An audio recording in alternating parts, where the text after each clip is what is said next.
Good morning and welcome to the United Universalist Congregation of the Catskills. Our minister is Reverend Bob Janis. I am Kathy Atwell, your worship associate this morning, coming live from rainy Port Ewan, New York. A big welcome to everyone. Unitarian Universalism is a liberal religious faith that carries no creed and welcomes all seekers.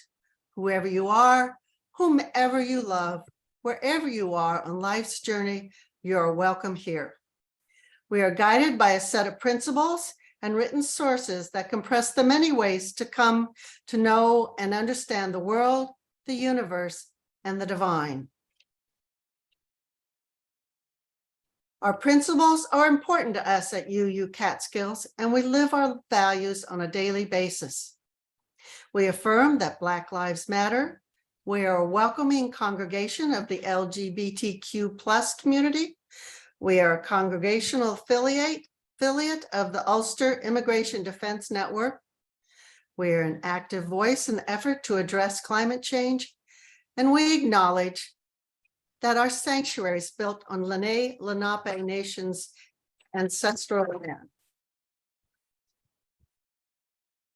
If you'd like to contact someone at UU Catskills, a contact list is shown on your screen. If you are a visitor and would like to be added to our mailing list, you can put your name and email address in the chat box area. We welcome you to read our November newsletter that is distributed through our email list and is posted on our website, uucatskills.org.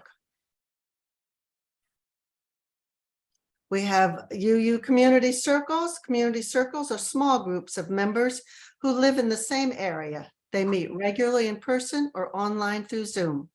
Get connected to your group. Contact the office administrator for details. Assisting with today's service is Bill Lindsay, our tech host, and me, Kathy Atwell, the worship associate. Our prelude this morning is performed by Bill Tuel, and it is the Reaper Song and Harvest Song from Opus 68 by Robert Schumann.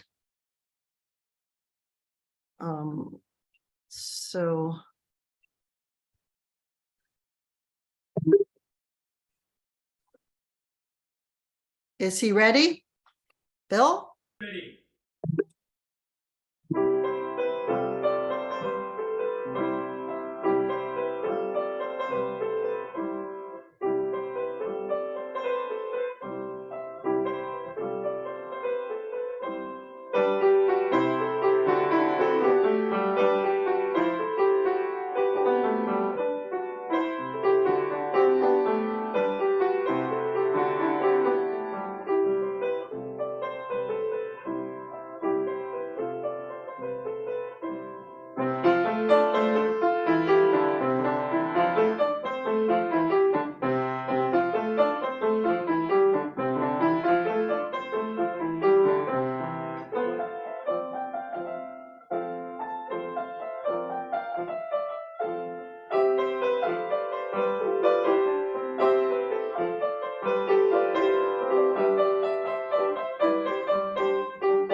Okay, sorry, little slight glitch.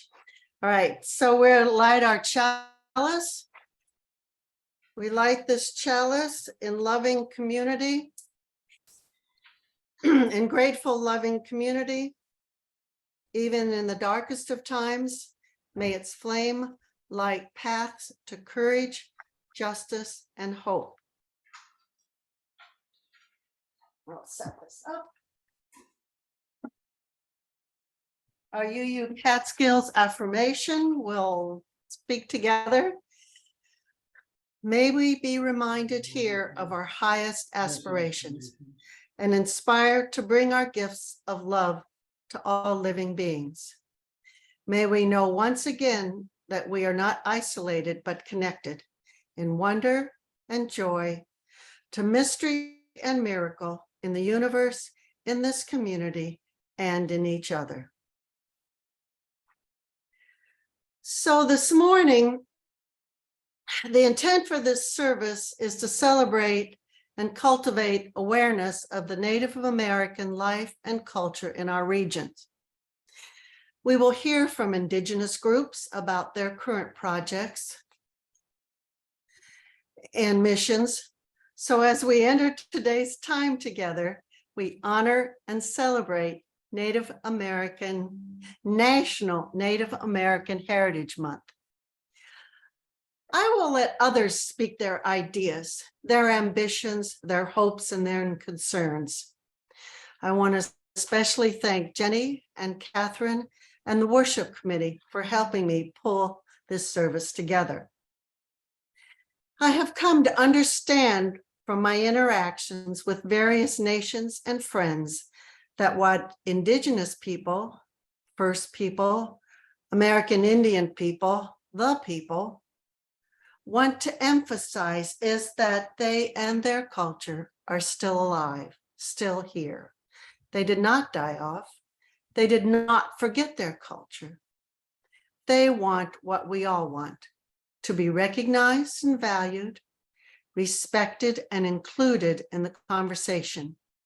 I invite you on this journey to continue to explore these local resources. And here's the opening words read by Mary Evans. Is Mary ready? Gathered together this morning because others came before us. Some have left examples for us to follow, others lessons for us to learn from. And the paradox is that many have left both pain and joy. We honor our ancestors this morning, not because they are perfect, but because without them, we would not be here together, sharing our joy, our pain, our living, and our dying. Thank you, Mary. And this is a story for all ages put together by our own Catherine. Long, long ago, there lived in the land that is now called Massachusetts, a proud and noble people called the Patuxets. The Patuxets lived on a gentle rise of land overlooking the ocean, in round wigwams made of bent saplings and tree bark, in a village surrounded by great golden fields of corn that swayed in the breezes that rose up from the sea.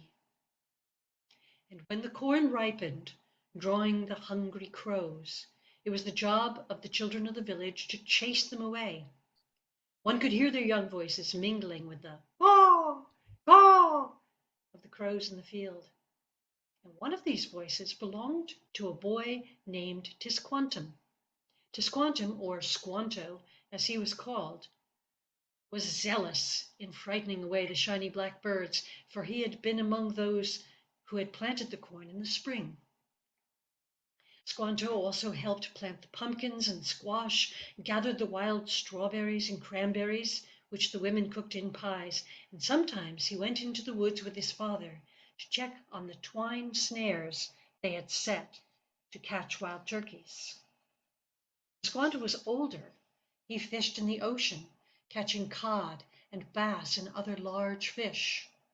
And when he was almost a man, Squanto went with the elders in canoes to hunt the great whales that lived in the deep waters of the endless, shifting ocean. While he was on the quiet water so far from land, he remembered the stories of the people who lived beyond the ocean. They were said to have white skin and hair growing on their faces. Then one day, he saw something far out on the water. What he saw was even larger than one of the whales themselves. It was one of the canoes of the white men. When some of the villagers came ashore to build a fire, Squanto and some of the other men went to watch them from the woods. They marveled at their odd clothing, their white skin, and their hair-covered jaws. The men seemed friendly, but their leader less so. He made motions for them to come to the ship to trade, but Squanto resisted the idea. The white men overcame Squanto and the men, brutally knocking them to the ground and tying their hands and feet. In moments, Squanto and 3 other men were taken into the ship and thrown into the hold below the deck. When at last Squanto awoke, his head ached terribly. The ship's hold was cramped and dark, but he could feel the great boat moving over the water. He and his companions weren't the only prisoners. There had been 20 other men in there with them. Time passed, days and days. After many days of suffering, the sailors spotted land, and Squanto was summoned above deck, where he learned he was to be sold. The port that they had landed in was Malaga, in the country of Spain. Squanto found the people who had come to buy slaves were even crueler than the sailors on the boat. But on the edge of the commotion, there were some men who did not look like the others. They wore long robes of black cloth and had no hair on the tops of their heads. It was decided that Squanto would go with them. Squanto worked among these men, called friars, for some time. They nursed him back to health, and afterward, although he worked for them, he was not treated like a slave. Squanto marveled at the warmth of the land and at the tame animals that gave milk and cheese, and although Squanto grew fond of these men and the sun-baked land in which they lived, he longed to return to his home and to his people. After 2 years, the friars arranged for Squanto to go to London to work for a merchant who sometimes sent ships to the New World. Perhaps he would be able to offer Squanto passage back home. When Squanto arrived in London, he could not believe his eyes. He had never seen so many people. Squanto worked as a stable hand and learned the ways of the English. But the merchant knew how Squanto longed to return to his people, and he promised Squanto that someday a ship would bring him back. But that day never seemed to come. Then, after he had waited more than 2 full years, a ship was found that was going to the New World. At last, Squanto was going home. This ship carried him back across the great water, which the English called the Atlantic Ocean. They landed in Newfoundland, and Squanto got on a second boat, sailing south along the coast near the area of Patuxet. Finally, after many weeks, the second boat neared the coast of Squanto's beloved home. He was brought to shore only a few miles from Patuxet. He bade the sailors goodbye and began walking, drinking the familiar sights of his boyhood home. Squanto's heart leapt. Soon he would be home. As fast as his legs could carry him, he began running toward Patuxet. Finally, his chest heaving, he arrived at the place where he had been a boy, chasing crows among the cornfields. But there was no one to greet him. Squanto stared at the empty clearing. Where there had been merry sounds of children, there was silence, and where there had been warmth from cooking fires, there was coldness. The cornfields lay fallow. What had happened? So Squanto went to live among the nearby Namasket people. They told him that the Patuxet had been destroyed by a plague that the English called smallpox. After all his wandering, he'd come to this. Squanto was welcomed among the Namaskets, but these people were not his people, and their village was not his. Squanto's sadness grew. Then one day in the spring, Squanto heard of strange new happenings in Patuxet. An entire ship of English people had come ashore and had even built wigwams there. At first, Squanto resisted, but finally he decided to go, and what he saw there amazed him. There in Patuxet, where he had grown up, were dozens of people dressed precisely like people in England. Hello, English. Squanto said. It is a good morning. The English people were amazed to hear these words. They had traveled so far, and now, out of the wilds of their new home, came a native man speaking their own language. The English told him their story, how they had wandered from place to place, wanting to worship their God in their own way. Squanto had heard of these wandering people called pilgrims when he had lived in London, and now Squanto was sitting then in the very place where he had been a boy, in the same clearing, near the same trees that he had climbed. Pilgrims in Patuxet. They told Squanto of their trip and the harrowing first winter in which many had died. And then Squanto told his tale of woe. We are brothers in sorrow, He said. you and I. Squanto decided to remain among these people for a time. He showed them how to trap alewives in the streams, as he had done as a boy. And he showed them how to put 3 of these fish in with kernels of corn to make the corn grow strong. He taught the children how to stomp the mud in the stream beds so that the fat eels would come squirming out. And he taught them to make snares to catch wild turkeys. He also helped them negotiate a peace treaty with the great chief Massasoit. Suddenly, for the first time since they arrived, it appeared there was hope for this weary band of wanderers. Squanto's appearance among them had been a miracle. At harvest time, the elders of Plymouth Plantation were so thankful for the bountiful provision that they had decided to appoint a special feast of Thanksgiving. As a sign of goodwill, they invited the great chief Massasoit and his warriors to join them. On the appointed day, Massasoit arrived with 90 of his best warriors. They brought gifts of deer and other food. There was eel and cod and lobster and mussels and cranberries and succotash and berry pies. The men taught the English children native games, and the Feast of Thanksgiving continued for 3 full days. Squanto ate great portions of Patuxet corn, watched the children playing, and listened to the sea breeze through the trees. At last, from great want and sorrow, had bloomed abundance and joy. There was life in the Patuxet village again.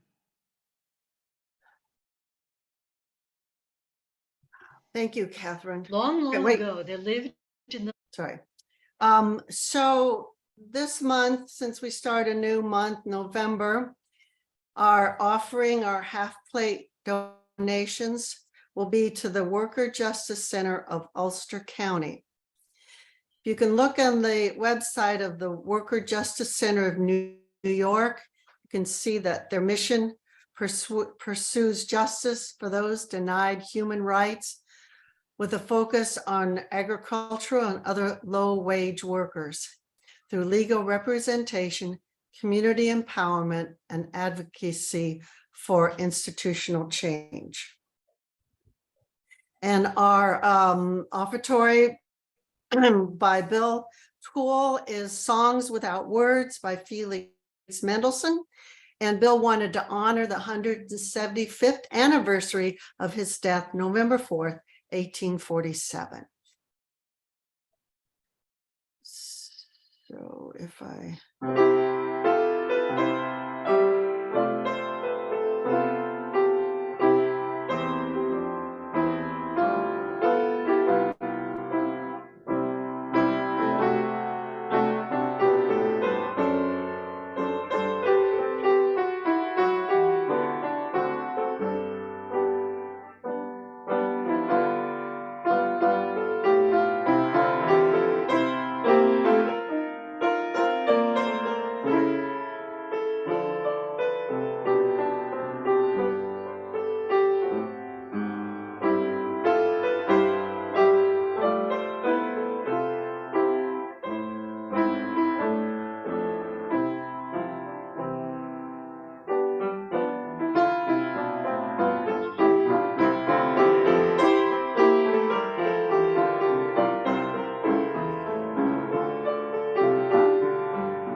Thanks, Bill. And I was remiss. You can donate by using the donate page on our website, or you can mail a check payable to UU Catskills. And I apologize for being remiss and not mentioning that. So for our meditation and contemplation, John is going to read a poem by Joy Harjo, who is an international renowned performer and writer, and three terms as the 23rd Poet Laureate of the United States from 2019 to 2022. When John finishes, we'll just take a moment to get centered, take a deep breath, and go on with hearing from some of the local organizations and individuals in our community. John, are you there? See me? Yep, we're Okay. ready. All right. That first earth gift of breathing opened your body, these lungs, this heart, gave birth to the ability to interact with dreaming. You are a story fed by generations. You carry songs of grief, triumph, thankfulness, and joy. Feel their power as they ascend within you. As you walk, run swiftly, even fly into infinite possibility. Let go that which burdens you. Let go any acts of unkindness or brutality from or against you. Let go that which has burdened your family, your community, your nation, or disturbed your soul. Let go one breath into another.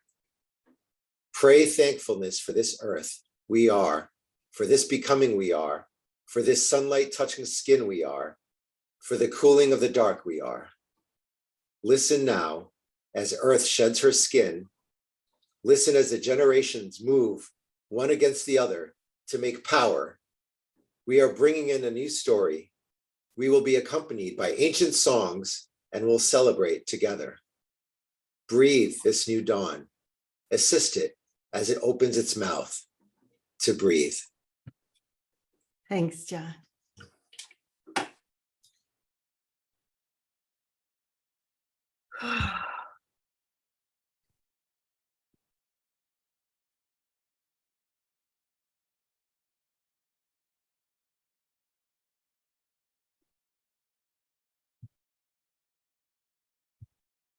Okay, now the fun stuff. This is a video that I came across that I really enjoyed. I learned a number of things, and also it talked about some activity going on here in our own neighborhood. It's back to Manhattan.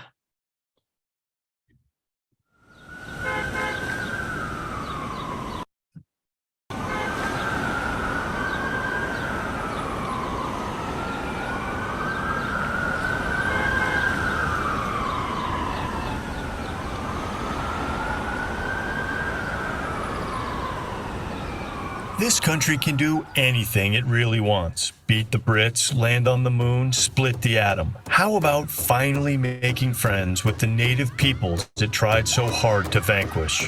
It'll be a big job, so let's call it the Manahatta Project, after Manhattan's original name. It'll take some rethinking, so let's kick off the Erase the Erasure effort in New York because, well, New York is the center of the universe. Don't believe me? Just ask a New Yorker. They'll tell you. They'll also tell you what to put on a bagel, With a schmear, don't toast it. how to eat pizza, and where to get Go off. through the park here. And even if they're wrong, they'll tell you how much of a real New Yorker they are. I know. I'm a New Yorker. I even went to collegiate school, founded by the Dutch in 1628 in New Amsterdam, before there even was a New York. We were the Dutchmen, and we were the original New Yorkers. Or were we? Long before Europeans arrived, the Lenape Indians thrived in the land known as Lenape Hoking, that today runs from Philadelphia up to and beyond New York City. It included two major river valleys, the Hudson River Valley and the Delaware River Valley. They were very rich in the bounty of the waters and the forest for their sustenance. And the Lenape people were more than just hunters and gatherers. They had agriculture. And they were respected.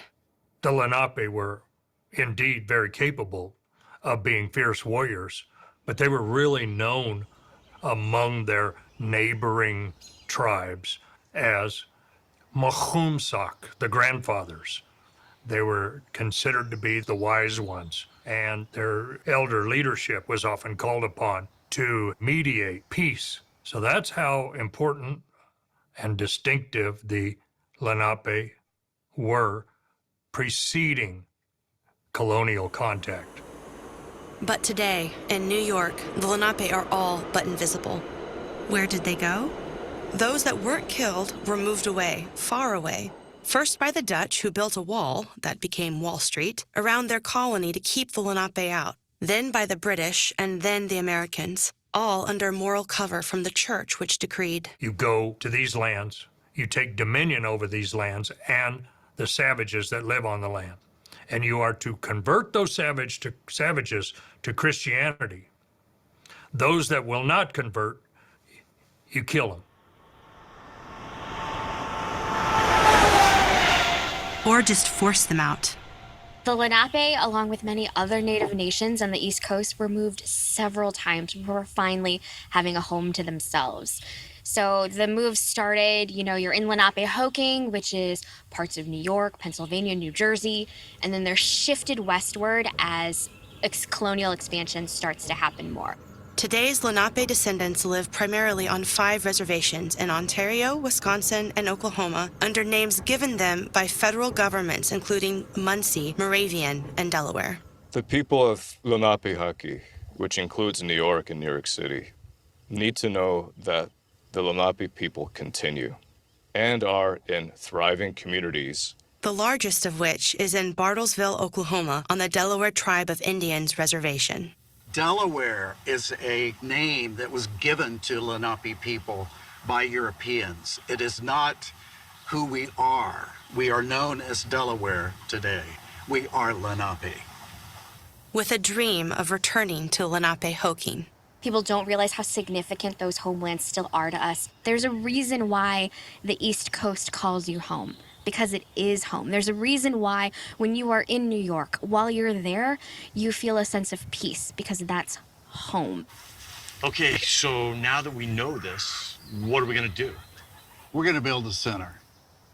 an idea that was launched virtually more than a decade ago. Lenape Center was founded in 2009 in response to what we felt and experienced and saw as our complete erasure from this land, our ancestral land. Our first decade of existence in Lenape Center has been to focus on cultural things, programming, as opposed to having a building. But now is the time when we're thinking about having a place where people can come visit and come stay and actually see the homeland and experience the homeland. The Lenape Center founders today are launching a fundraising campaign to build a physical center in Lenape. So here we are in the center, the heart of Manhattan. We're standing on this concrete among all these buildings. This is Lenape. Our ancestors are still here. By going back, we combat the erasure of the Lenape, because the Lenape, until just fairly recently, were still kind of in the history books. Or sometimes not. Here's the history textbook from when I was in school. There's no mention of the Lenape. But there is this: praise for the Dutch for buying Manhattan from the Indians.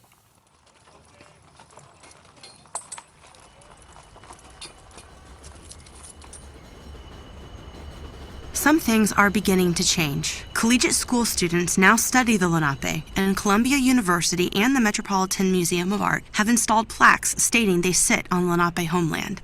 But for decades, the only hints of the Lenape found in Manhattan were on the seal of the city and on two monuments to the Dutch transaction, one on the southern tip of the island in Battery Park, and the other way up north in Inwood Hill Park. So as we're coming along the pathway in Inwood Hill Park, we come upon this plaque, which, according to legend, is the actual place of the mythical purchase of Manhattan, 1626, for 60 guilders. There is, of course, a problem with that narrative. Manahatta, as it was known, was not sold to the Dutch. It's a mythical purchase. The purchase of Manhattan is a myth. A land grab. Total mythology. This is a myth, a magical recreation for the erasure of our people. It just plain couldn't have happened for at least two reasons. First, the Lenape had no concept of land ownership. How do you own the earth with its great spirit power? How do you own the sky? How do you own the air? How do you own the waters? You don't. And second, the Dutch struck the deal with Lenape men who didn't have the authority. In Lenape, it was the women who made the big decisions. It's part of the big lie. And if you lie enough and in a big enough way, it becomes believable. The idea of a purchase of land was carefully orchestrated into the psyche of the American public. And it has continued for generations until today.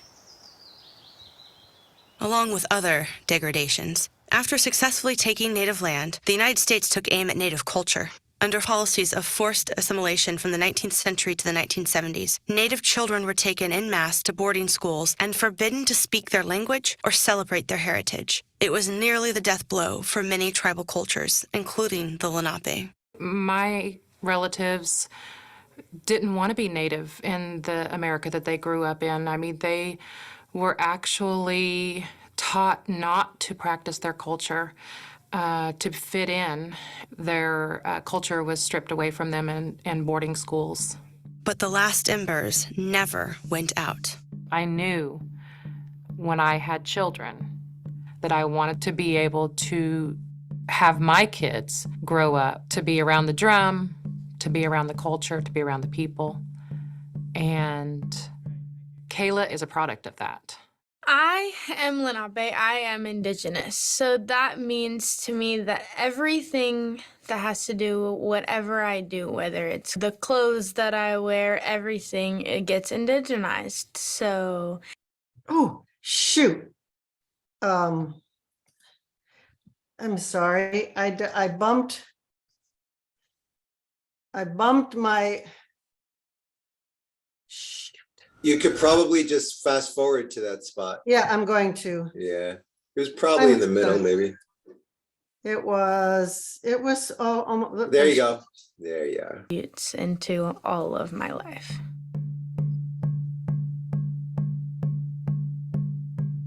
I'm very, very appreciative because even my own mother did not grow up with those ways. I think it is a self-centering thing. When I don't know what to do, I go and I dance, and it just clears my mind.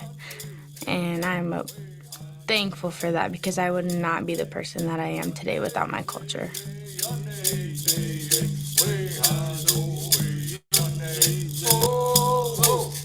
So the Dutch West India Company built a wall, which is Wall Street, for the purpose of keeping Lenape people out. That was just the beginning. Next came the smallpox. There was disease. There was massacres. That didn't work, so let's Christianize them. That didn't work. Let's put them in boarding school. That didn't work. Let's remove them to this isolated, desolate place called Indian Territory. That didn't work. We continue our language, our culture. We live and thrive today. With a vision to rebuild a home for Lenape descendants in Lenapehoking, a modern center on Manhattan, the very island where Europeans first built a wall to keep the Lenape at bay.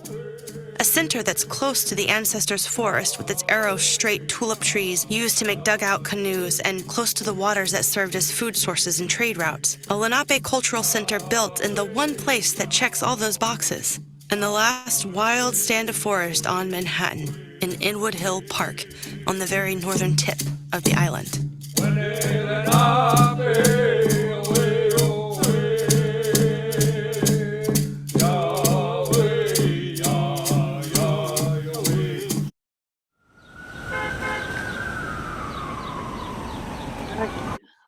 I don't know. These that have been pushed west, far from the homeland. It is a story that has yet to be fully told. I don't know. That's pretty much the end of it. We will move on. So this one is about the Forge project, and it's local. It was launched in 2021. And I'm just going to show you a piece of this video. It's a native-led initiative, and it is near Hudson. So I don't know.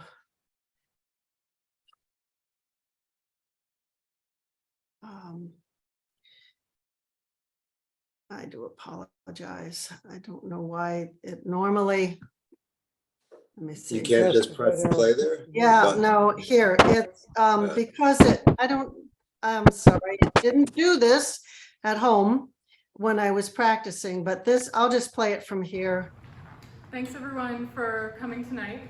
And I'm Candace Hopkins and I'm the It's not showing up on the screen. It's not? No. I'm so grateful that Linda had us here tonight. All right, so is this showing up? Can you Just the see? still image. That's all you see. All right, hold on. We can hear it. Maybe you could switch to whatever browser it's on. Yeah, I'm switching. Let me get rid of this. Let me go back here. Play from current slide. Can you see it now? Yep. Okay, so we're going about where they introduced the Forge project. Thanks everyone for coming tonight. And I'm Candace Hopkins, and I'm the Executive Director and Chief Curator of Forge Projects. And I'm so grateful that Linda had us here tonight.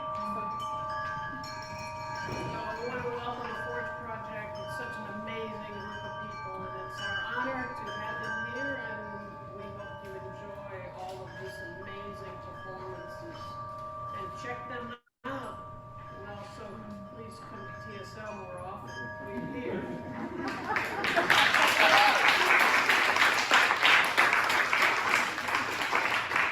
Turn it over to Candace. Really, we're so honored and happy to have this amazing group here and all of the great work they do. And Laura's work is it's definitely an honor. So take it away. Oh, tell them all about Forge. TSL can wait. Thanks, Linda. When we came to Linda with this idea that we do this collaboration, it was actually only a few weeks ago. And I have to say that I was just so inspired by this space. One, it's multi-purpose. I think it's for many, many audiences, but also I was just really struck by the spirit of collaboration, which I think Forge shares. And we have a very different history because we've only been in operation for about a year, not since the 1970s like TSL. So we're grateful to be here. Forge Project was co-founded by Becky Goshman and Zach Foyer, and Zach's in the room, and some of you probably know Zach. He's probably too shy to wave. You're right there. Yeah. I would be here.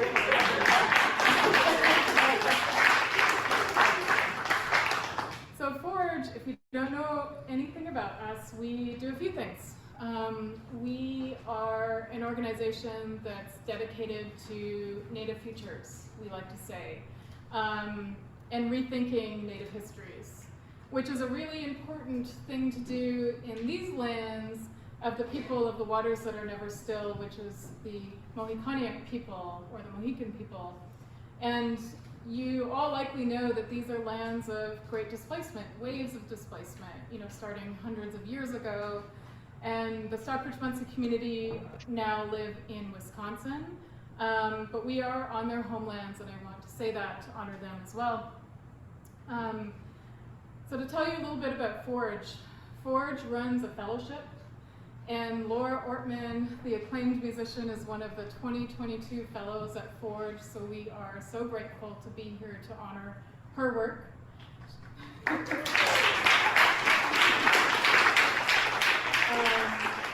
She is one of 6 fellows that we're hosting this year, and the fellows range in various backgrounds. They're doing incredible work in experimental music and visual art, beadwork, design, sustainable harvesting, decolonial governance, painting, basketry.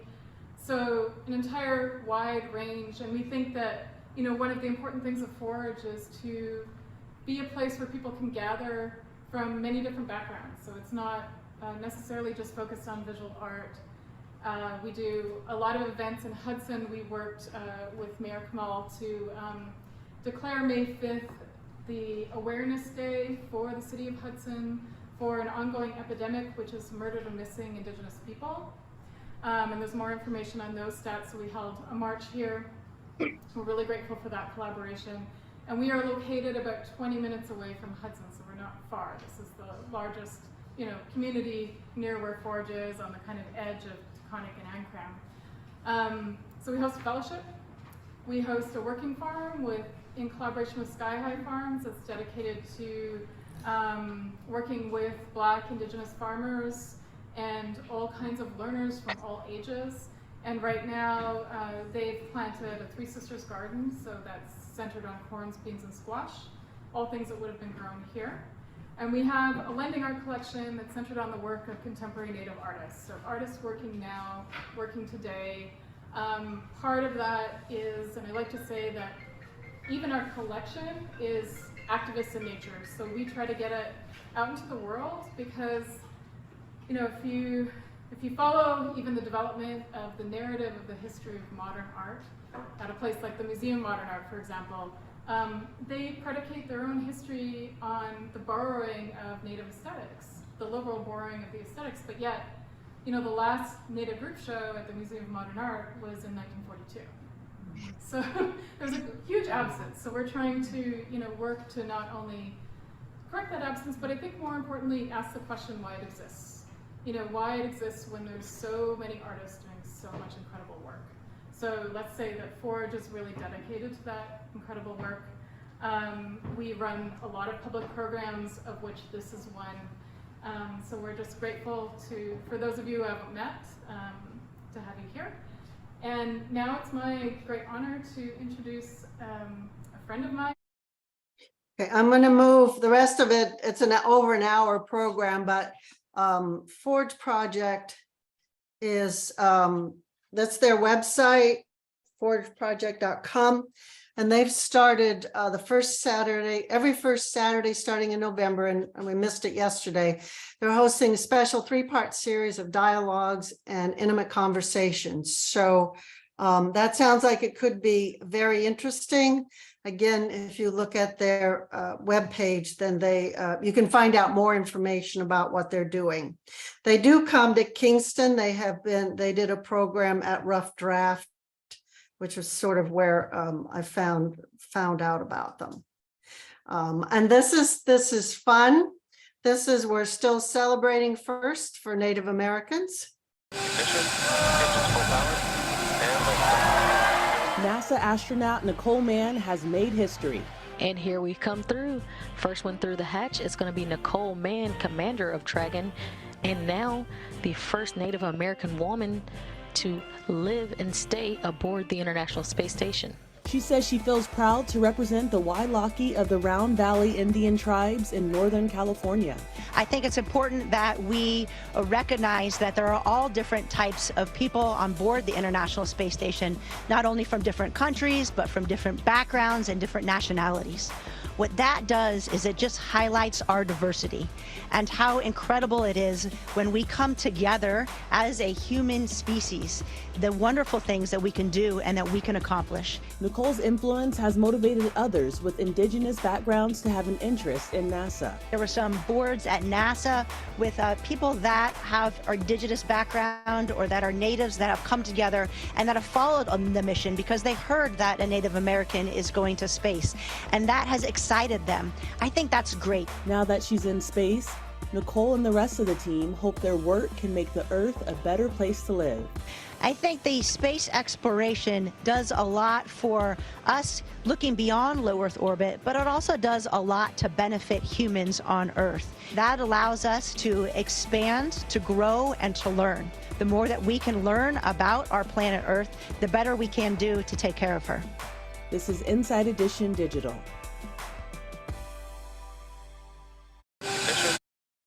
And this is Listen to the Voices. It's our one hymn for this morning, and the words will be on your screen. You can sing along if you'd like to. And this is sung by the Neighborhood Unitarian Universalist Congregation, Toronto, or put together and sung in Toronto, Ontario, Canada.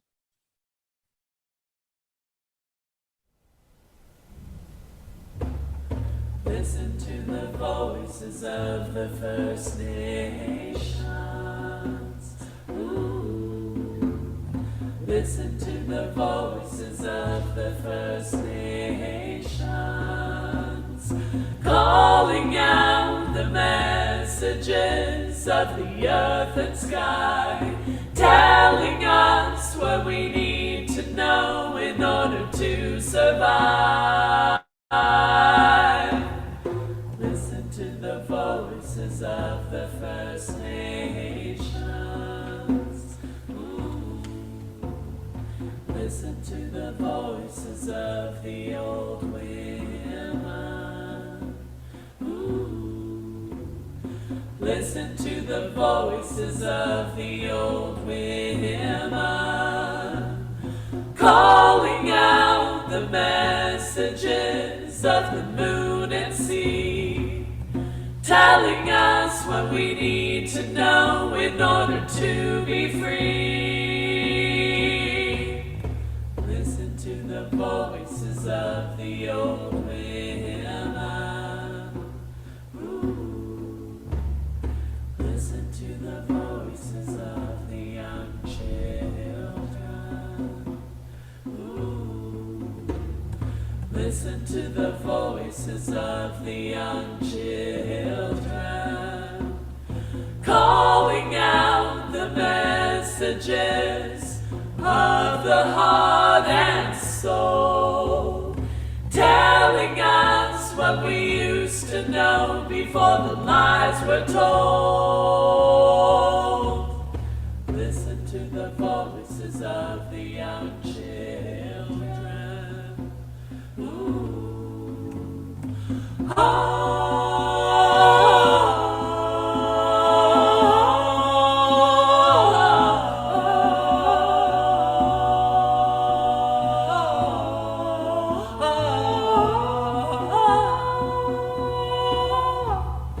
Listen to the voices of the young children.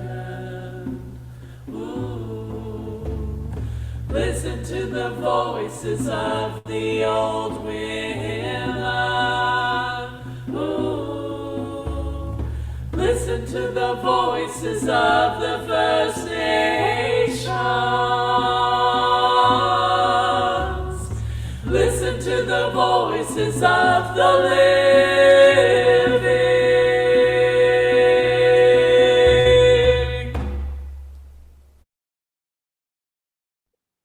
I found, and I wanted to point out to those of you who can watch PBS, on PBS this month in honor of the National Native American Heritage.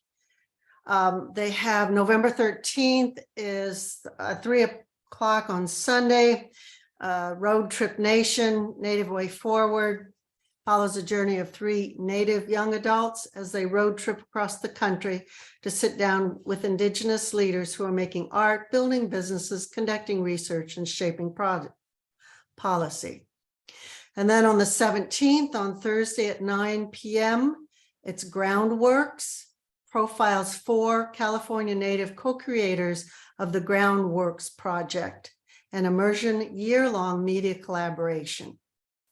And then last, on November 22nd, our American Masters, Buffy St. Marie, carry it on, Tuesday at 9 p.m. The experience story of the Oscar-winning Indigenous artist from her rise prominence in New York City's Greenwich Village folk scene through a 6-decade groundbreaking career. And so that I hope you found as interesting as I found searching for those websites and that information. And I hope that you can follow through on some of them and get to know some of the local activities. So my closing words, they're called Forgotten Coyote Stories by Vince Wanasaya. And he's a poet, writer, artist, community worker. And the poem is in a book called When the Light of the World Was Subdued, Our Stories Came Through, a Norton anthology of Native Nations poetry. So, Forgotten Coyote Stories. A long time ago, when I was a kid, I lived with my uncle and aunt. My uncle rode with Joseph when he was a kid. I mean, my uncle, not Joseph. Uncle used to tell us kids coyote stories. Some were funny, some weren't. My mother took us from uncle and aunt. She put us in a Catholic boarding school. At school, I told some of the coyote stories. The sisters said, don't believe those stories, but believe us. About a guy who waves a stick and the sea opens, walks on water, who dies and come back to life again, who ascends up into the sky. I used to believe all those stories. I don't anymore. Now I wish I could remember those coyote stories Uncle told me. So we'll extinguish our chalice with these words. We extinguish this chalice, but not the light of truth, the warmth of commitment, the warmth of community, or the fire of commitment. These we carry in our hearts until we are together again. And our sung benediction, who wants to sing it? Bill? I'll sing it. Okay. From you I receive, to you I give, together we share, and from this we live. From you I receive, to you I give, together we share, and from this we live. I invite you all to stay for a virtual coffee break and chat with friends new and old. I thank John and Mary and Bill and all the worship committee for helping us put this together this morning. And so, Bill, I hope you have a wonderful rest of your Sunday. And thank you, Bill. Okay. Thank you, Kathy. Thanks, John. Okay, I'm going to put people in breakout rooms.